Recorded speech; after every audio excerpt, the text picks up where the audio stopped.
사람들은 누구를 막론하고 복을 좋아하죠. 복.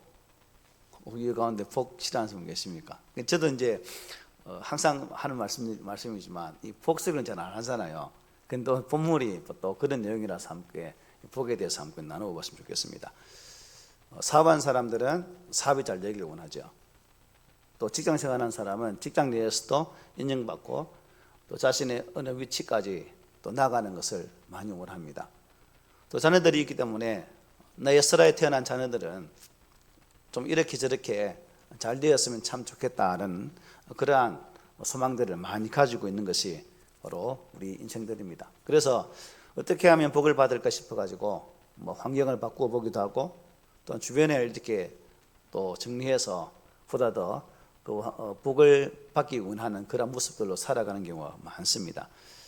그 어떤 사람은 또 사람을 잘 만나야 복되다 해가지고 또 관계를 이것저것 맺어가는 사람도 의외로 많음을 볼 수 있다는 거죠. 그런데 성경은 분명히 말씀합니다. 복은 하나님께로부터 온다는 사실. 사람이 복을 만드는 것이 아니라 하나님이 복의 근원이시다는 것이 성경의 지속적인 증거이기도 하죠. 그래서 오늘 본문은 우리 잘 아는 것처럼 야곱과 라반의 이야기입니다. 라반을 위해서 봉사한 야곱이 이제 라반과 다시 품삯 계약을 재갱신하는 그러한 장면이죠. 그래서 본문은 두 아내를 위해 봉사 기간이 다 만료되어진 야곱이 자신의 인생의 길을 걷기 위해서 또 자신의 가장으로서 어떠한 무언가를 해야 됨에도 불구하고 그것이 없다 보니까 이제 자신의 길을 가고자 하는 그런 의미에서 이제 삼촌과 새로운 계약 조건을 내걸고 계약하는 장면입니다. 야곱은 외삼촌 라반의 집에서 20년 동안 일을 하죠. 또 그 20년의 삶을 보면 어떻습니까? 한 가지 분명한 사실이 있습니다. 하나님께서 함께 하시면 복이 되고 하나님께서 함께 하지 않으면 복이 되지 않았다는 사실을 잘 증거합니다. 그래서 이것을 보면서 오늘 본문을 통해서 우리 각자를 대입시켜서 적용시켜서 우리가 복을 받는 방법을 발견하고 그 복이 여러분의 삶의 현장에 그대로 나타나는 은혜가 있기를 소망해 봅니다. 먼저 본문 25, 26절은 이렇게 말씀하죠. 라헬이 요셉을 낳을 때에 야곱이 라반에게 이르되 나를 보내어 내 고향 나의 땅으로 가게 하시되 내가 외삼촌에게서 일하고 얻은 처자를 내게 주시어 나로 가게 하소서라고 말합니다. 나를 보내어, 즉 나를 좀 자유케 주십시오라는 뜻입니다.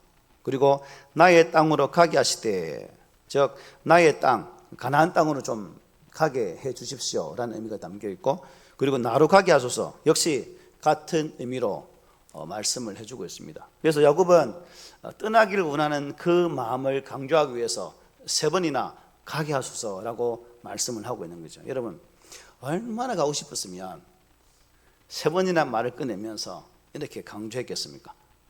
그야말로 자신이 떠나왔던 가나안 땅으로 돌아가고자 하는 강력한 의지의 반영이라고도 볼 수 있는 거죠.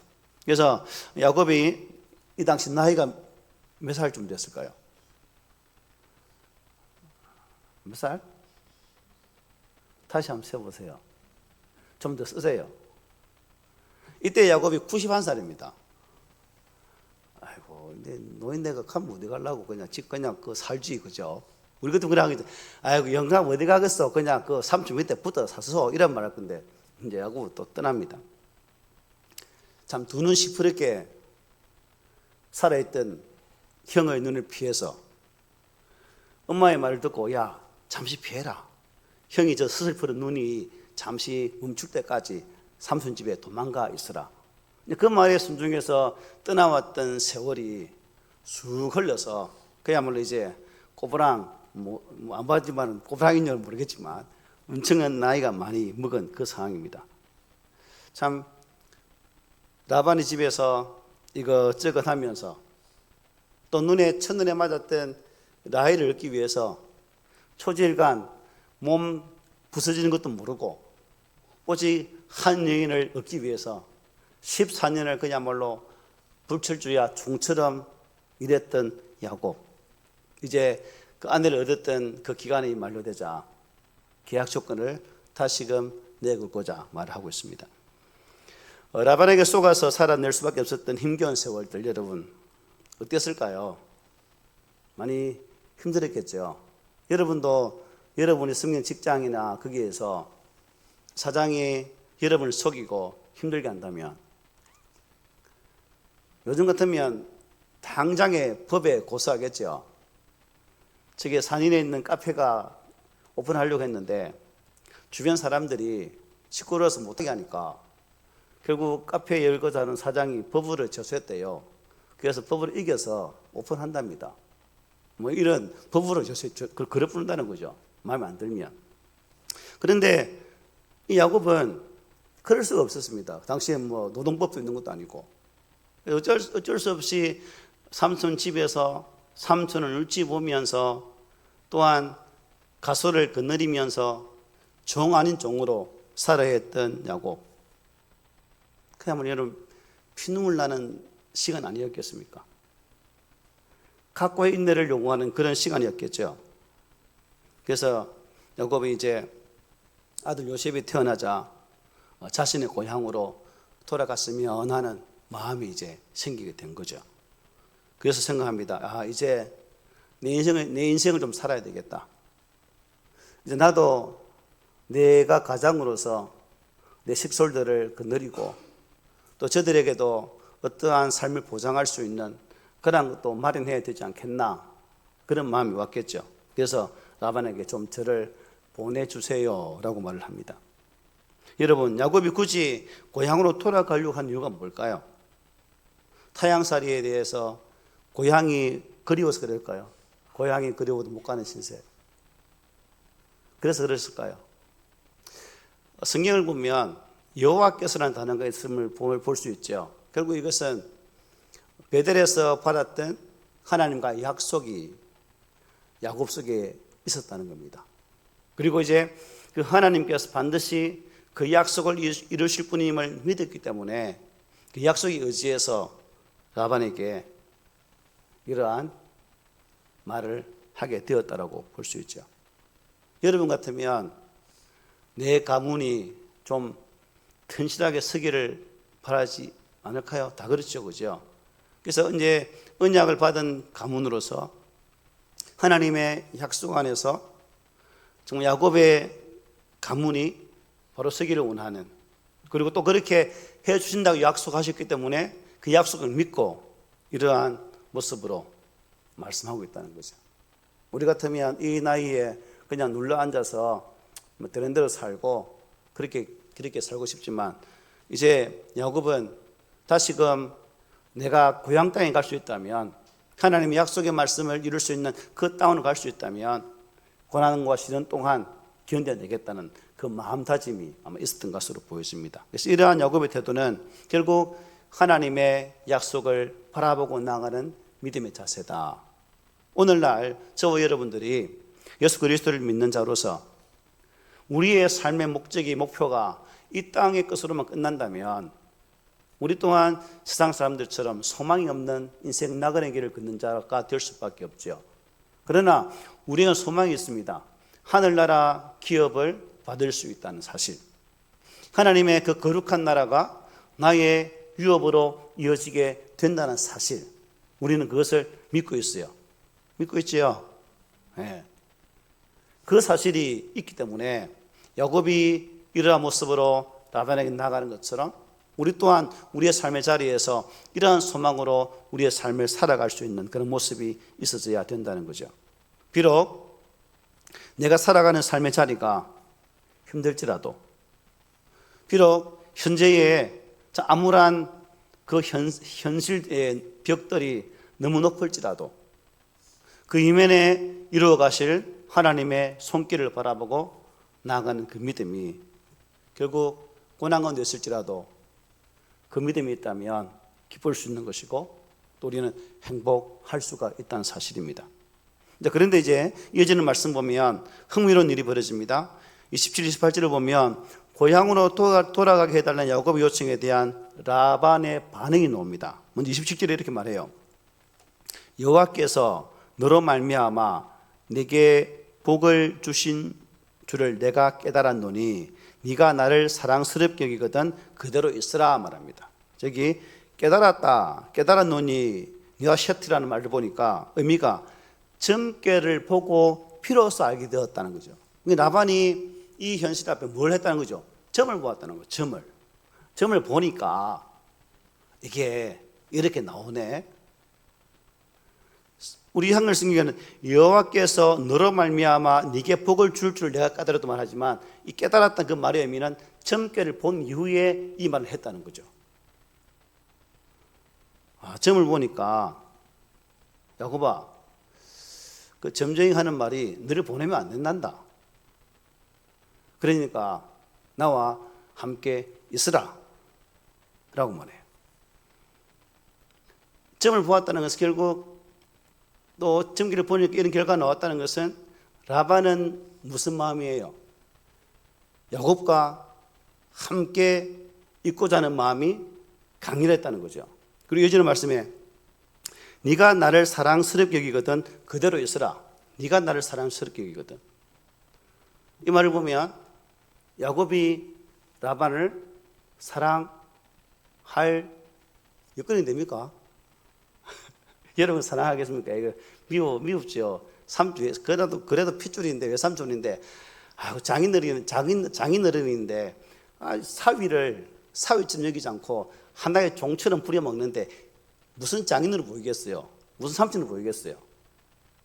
그런데 사랑스럽게 보이거든 이라고 말하고 있습니다. 이걸 이제 해석의 원문을 보니까 의역을 해서 이렇게 해놨습니다.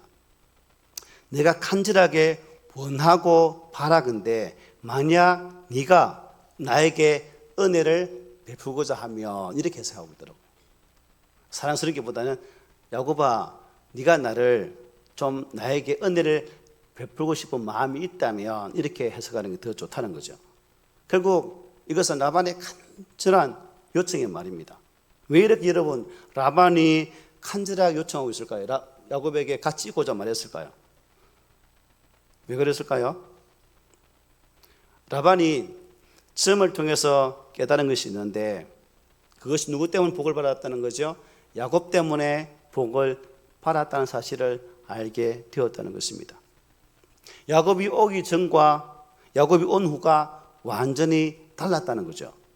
야곱이 오기 전에는 평범했는데 야곱이 온 이후에는 재산이 엄청나게 늘어났다는 말입니다.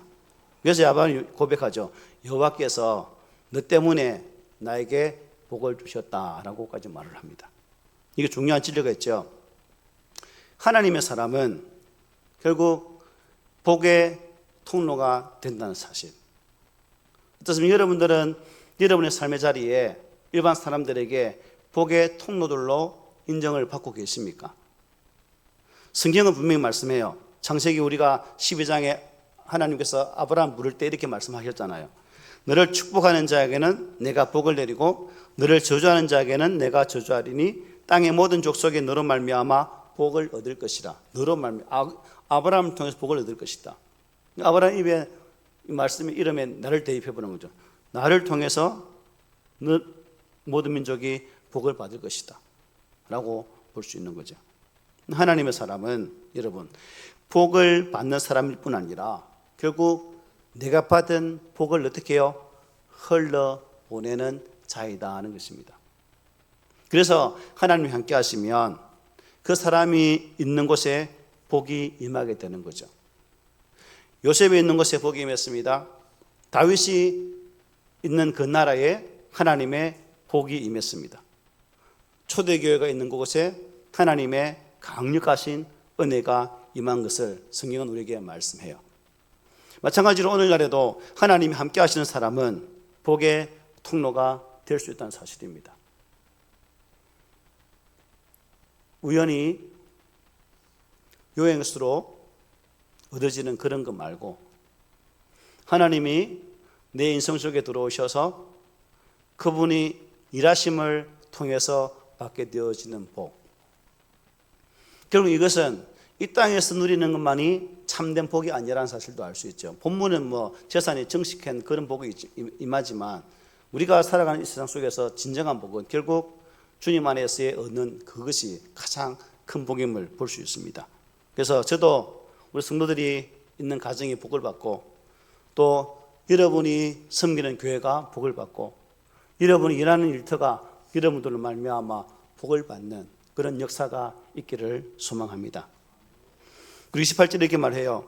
또 이르되 내 품삯을 정하라, 내가 그것을 주리라 말하죠. 드디어 라반이 임기응변으로 자신의 처세술을 발휘해서 본색을 드러내고 있습니다. 한낱 종에 불과했던 야곱에게 요구하는 사항이 부담 없이 어떻게 해요? 개진하라. 야 야곱, 장인 아이가, 내 사위 아이가, 그냥 편안하게 말해라. 뭐 이런 식이죠. 편안하게 말이 되겠습니까? 그동안 살아온 수년 동안 나를 괴롭힌 흔적이 있는데, 전적이 있는데 쉽게 말할 수 있겠습니까? 야, 알아서 그냥 적당히 말하면 내가 들어줄게, 이런 말이죠. 사실 여러분, 야곱이 라반의 두 딸과 결혼하고 살아왔던 그 시간 무려 14년, 돈 받았습니까? 임금을 한 푼도 받지를 않았어요. 이런 독한 장인이 세상에 어디 있습니까? 그야말로 함께 살면서 밥이나 먹는 그런 상황이었습니다. 그런 의미에서 라반은 지금 아주 훌륭한 일꾼, 아주 뛰어난 지혜로 노동을 제공했던 이 야곱을 그냥 쉽게 떠나 보내려고 하지 않고 있다는 사실을 잘 볼 수 있죠. 여기서 라반의 마음이 잘 드러나고 있습니다. 어쨌든 붙잡아서 내 좀 더 재산 불려보자, 그런 마음밖에 없습니다. 환경을 붙잡으려고 하죠. 사람들도 마찬가지잖아요. 돈을 붙잡고 복을 붙잡고 사랑을 붙잡고 그러면 내 인생이 달라질 거야 라고 말합니다. 그래서 시인은 이렇게 노래하죠. 여호와께서 집을 세우지 아니하시면 세우는 자의 수고가 헛되다. 여러분이 수고하고 애쓰는 삶의 자리에 하나님의 도움의 손길이 안 계신다면 우리의 수고 또한 아무 의미가 없어진다는 사실입니다. 우리가 수고하는 현장에 항상 하나님과 함께하는 모습이 있을 때, 하나님이 내 삶에 개입해 주셔서 직접 일하시는 그 은혜가 임할 때, 그것이 진정한 은혜와 복이라는 사실을 잘 말씀해줘. 예수 그리스도 야곱이 이제 이렇게 말합니다. 내가 어떻게 외삼촌을 섬겼는지, 어떻게 외삼촌의 가축을 쳤는지 삼촌 아시지 않습니까? 라고 말합니다. 그리고 30절에서 이렇게 말하죠. 내가 오기 전에는 외삼촌의 소유가 적더니 번성하여 때를 이루었다. 제가 온 이후에 삼촌 재산 많이 늘어났지 않습니까? 그런 말이죠. 이것은 야곱의 자랑이 아닙니다. 하나님의 축복을 인정하는 그런 말이기도 하죠. 야곱이 특별히 뛰어나서가 아니라 하나님께서 함께 하셨기 때문에 이러한 결과가 왔다는 것입니다. 특별히 여러분, 라반의 태도를 보면 중요한 모습이 등장합니다. 라반은 복의 원인을 하나님 아니라 누구에 두고 있는 거죠? 야곱 사람에 두고 있어요. 야곱이 있기 때문에 내가 복을 받는다. 그래서 복의 근거가 되는, 출처가 되는 야곱을 보내면 내 복 또한 떠나게 될 것이다 라는 생각이 아마 강했던 것 같아요. 그래서 절대로 이 야곱을 보내서는 안 된다. 그래서 네 품삯을 정해라고 말을 하고 있는 겁니다. 저와 여러분의 관계 속에서도 마찬가지고, 아마 여러분들이 살아가는 일상에서도 나에게 유익을 주는 어떤 사람이 나의 곁을 떠난다고 말했을 때, 그래 잘 가라고 쉽게 말하는 게 있으니까 없을 거예요. 그죠?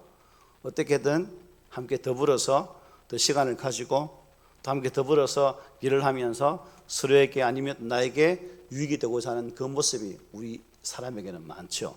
그러니까 이 라반의 모습이 바로 우리들의 모습과 똑같아요. 어쨌든 야곱을 통해서 더 많은 것을 누리고자 애쓰는 라반, 외삼촌이지만 장인어른이지만 사위라는 그러한 위치는 전혀 없고 오직 내 재산 불리기에 도구로 이용하고자 하는 라반의 속셈이 야곱을 붙잡고자 했다는 사실입니다. 우리 그리스도인들은 여러분 어떤 상황 속에서도 그런 의미에서 세상 사람들에게 좋은 복을 흘러보내는 그런 사람이 되어야 될 것 같아요. 자, 그리스도인이란 말하고 예수쟁이라는 말하고 어감이 어때요? 예수 믿는 사람하고 예수쟁이라는 말 차이가 뭐예요? 예수 믿는 사람은 그나마 제대로 신앙생활 하는 사람으로 보죠. 예수쟁이는 비꼬는 말이죠. 그래서 우리는 안디옥 사람들이 신사적인 신앙으로 그리스도인의 칭호를 받았던 것처럼 우리가 바로 우리의 삶의 현장에서 이 험한 땅에서 그런 소리를 듣는 자가 되어져야 된다는 겁니다. 그래야 복을 흘러보내는 통로가 되는 거죠. 그리고 30절 하반절에 이렇게 말합니다. 그러나 나는 언제나 내 집을 세우리까. 90 노인네가 아직도 가산이 없어서 이런 말을 하고 있습니다. 내가 언제 내 집 세우지? 14년 마지못해 아내를 얻기 위해 수고했던 그 날들, 또 그 속에서 태어났던 자녀들, 이런 관계 속에서 참 나름대로 최선을 다해서 봉사하고 섬겼지만 여전히 인정받지 못하는 그 모습 속에서 야곱은 자신만의 그 무엇을 하고자 했다는 겁니다. 지쳐버린 처가살이. 저는 처가살이를 해본 적이 없어서 모르겠지만 아마 야곱은 엄청나게 힘든 것으로 보여요. 뼈 빠지게 고생했지만 모든 결실은 누구에게 갑니까? 라반이 다 차지하고 자신에게는 아무것도 없어요. 수고하고 애쓴 모든 결과물은 일도 없고 모든 시비 다 삼촌 것이라. 그러니까 이런 수고는 더 이상 스톱하고 자신의 집을 세우고자 하는 그 마음이 섰다는 겁니다. 나는 언제나 내 집을 세우리까. 이 라반의 식솔로 인해서 안일하게 지낼 수도 있겠지만 그러나 이 야곱에게는 독립되어진 가정을 세우고 또 그 가정 속에 자신만의 어떠한 언약 공동체를 형성하고자 하는 그 마음이 야곱에게 있음을 우리 이것을 통해서 볼 수가 있습니다. 마찬가지로 저와 여러분들도 예수님을 주인으로 모시는 그런 믿음의 가정을 유고해 나가야 됩니다. 우리의 가정이 믿음으로 세워지고 야곱이 지금 자신의 가정을 세우고자 하는 것처럼 우리들 또한 그러한 믿음의 감을 이루고자 하는 욕심이, 영적 욕심이 있어야 된다는 거죠. 그래서 바라기는 저와 여러분들이 우리의 가정을 온전한 믿음의 공동체를 세우고자 하는 이 욕심을 좀 부렸으면 좋겠어요. 그리고 31절을 보면 이제 라반이 묻습니다. 내가 무엇으로 주랴? 내가 뭐 줄까? 라고 말하고 있죠. 이에 야곱이 대답합니다. 31절에 보니까 우리 함께 읽어봅시다. 시작. 내게 아무것도 주시지 않아도 나를 위하여 이 일을 행하시면 내가 다시 외삼촌의 양떼를 먹이고 지키리이다. 야곱 좀 나사간 게 빠졌습니까? 아무것도 안 줘도 된대요. 삼촌, 장인어른 아무것도 필요 없습니다. 어떻게 하면 이런 말을 할 수 있을까? 여러분, 어떻게 이런 말을 할 수 있을까요, 여러분? 야곱은 제가 볼 때는 성경의 흐름을 쭉 보면 알 수 있는 것처럼 분명한 한 가지를 꼭 붙들고 있었던 것 같아요. 그게 뭡니까? 사람이 주는 복보다는 하나님께 주시는 복이 더 우선이다는 사실. 삼촌이 어떤 품삯 계약을 맺어서 주는 그 품삯의 결과물로 얻는 것이 아니라 하나님께 채우시는 그것을 바라보고 이 말을 하게 되었다는 사실입니다. 그리고 32절에 보면 이렇게 말하죠. 이제 우리가 볼 때는 더 상식적으로 이해 안 되는 말입니다. 오늘 내가 외삼촌의 땅 양떼에 두루 다니며 그 양 중에 아롱진 것과 점 있는 것과 검은 것을 가려내며 또 염소 중에 점 있는 것과 아롱진 것을 가려내리니 이 같은 것이 내 품삯이 되리라. 변종이죠. 변종은 수가 많아질까요, 작아질까요? 결코 많아질 수가 없어요. 그런데 야곱은 그 변종들만 골라서 이게 내 품삯이 될 것입니다 라고 삼촌에게 분배 방식을 제시하고 있습니다. 라반이 이 말을 들었을 때 어땠을까요? 아싸, 대박. 그 야곱 약간 안 그랬겠어요, 여러분? 그래서 라반은 이 야곱의 제안을 듣고 어떻게 했을까요?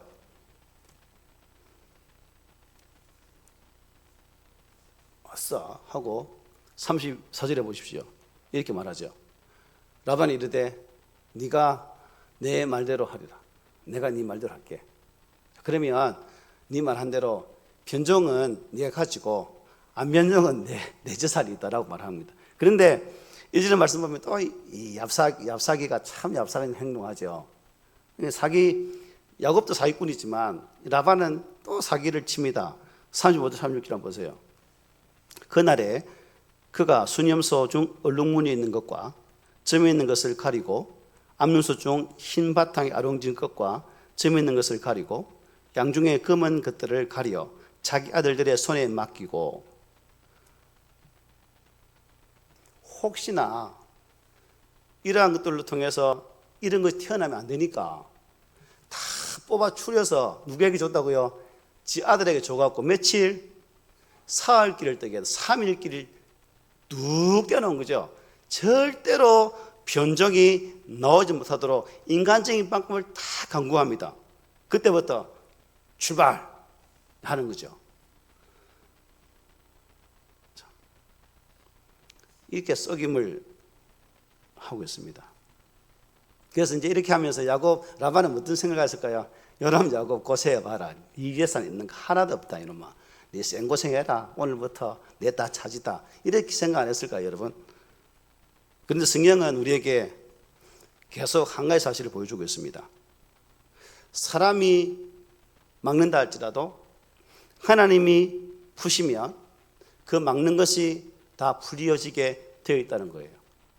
이후에 우리는 이 야곱과 라반의 관계를 이미 성경을 여러 번 대했기 때문에 잘 알고 있습니다.